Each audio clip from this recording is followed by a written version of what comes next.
PCR పాఠశాల అనుకుని పండ్ల మార్కెట్ నిర్మాణం రద్దీగా ఉండే ప్రాంతంలో ట్రాఫిక్ సమస్య మరింత జటిలమయ్యే అవకాశం. చిత్తూరు అర్బన్ డిసెంబర్ 20 ఆంధ్రజ్యోతి ఎక్కడైనా మార్కెట్ లేదా జనం చేరే చోట ట్రాఫిక్తో పాటు వాహనాలు పార్కింగ్ అనువైన ప్రాంతాన్ని ఎంపిక చేయాల్సి ఉంది.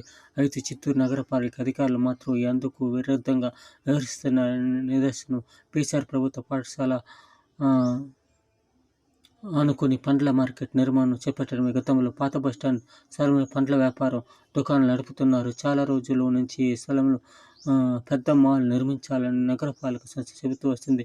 కూటమి ప్రభుత్వం అధికారులకు రావడంతో ఈరోజు అక్రమ తొలగింపు పాటు ఈ విధంగా మంచిది జరిగితే మేలు, చెడ్డది జరిగితే ఏ విధంగా బాధ కలిగిస్తుందో చెప్పాలి. ఇది చిత్తూరు ప్రజలు ఏ విధంగా తీర్పు ఇస్తారు చూసుకోవాలి. ప్రజలకు మేలు చేసే అవకాశం ఉండాలి. ఇప్పుడు